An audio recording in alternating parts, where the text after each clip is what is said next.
this question. Mr. Chairman, I'm surprised at Minister there now. First of all, Mr. Minister, you made a bags of it in the beginning by changing the judges. You made a complete bags of it at that time, because I went to the Laffoy Commission and you had 7 barristers there questioning me and telling them I was telling lies when I told them that I got raped of a Saturday, got a merciful beating after it, and then he came along the following morning and put Holy Communion in my mouth. You don't know what happened there. You haven't the foggiest, you're talking through your hat there, and you're talking to a Fianna Fáil man, a former councillor, a former mayor. You're talking to that what tooth and nail for you, for the party that you're talking about now. You didn't do it right. You got it wrong. Admit it and apologise for doing that, because you don't know what I feel inside me. You don't know the hurt I am. You said it was non-adversarial. My God, 7 barristers throwing questions at us non-stop. I attempted to commit suicide. There's the woman who saved me from committing suicide on my way down from Dublin after spending 5 days at the Commission. 5 days I spent at the Commission. They brought a man over from Rome, 90-odd years of age, to tell me I was telling lies, that I wasn't beaten for an hour, non-stop, by 2 of them. By 2 of them, non-stop, from head to toe, without a shred of cloth on my body.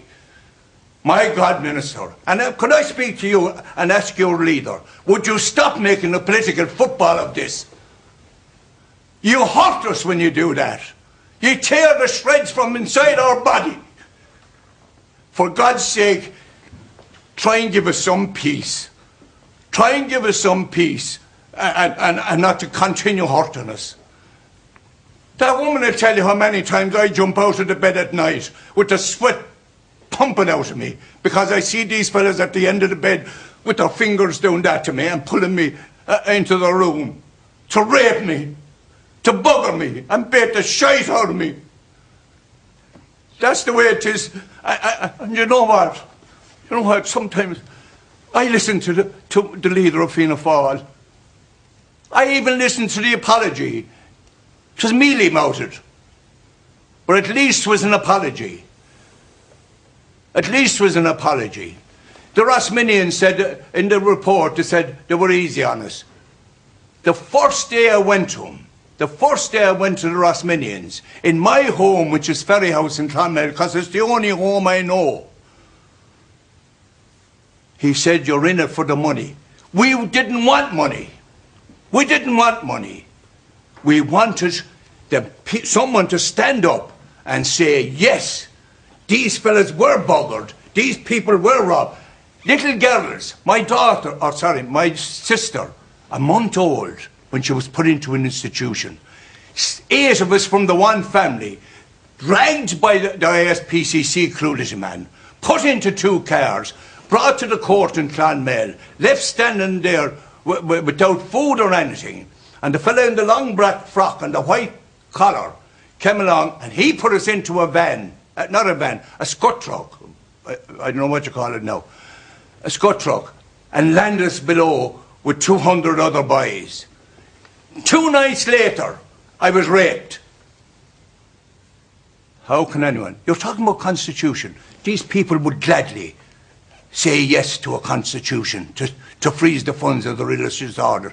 This state, this country of ours, will say yes to that constitution if you have to change it. Don't say you can't change it. You're the government of this state.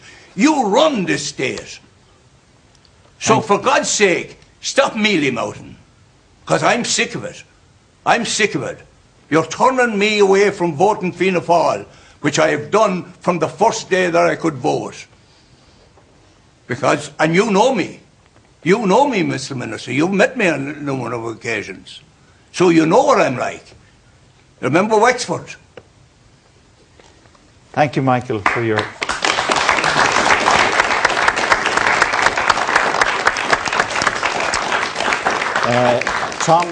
Tom Hayes of the Alliance Victim Support Group. Chairman, interesting as it is to listen to the panel about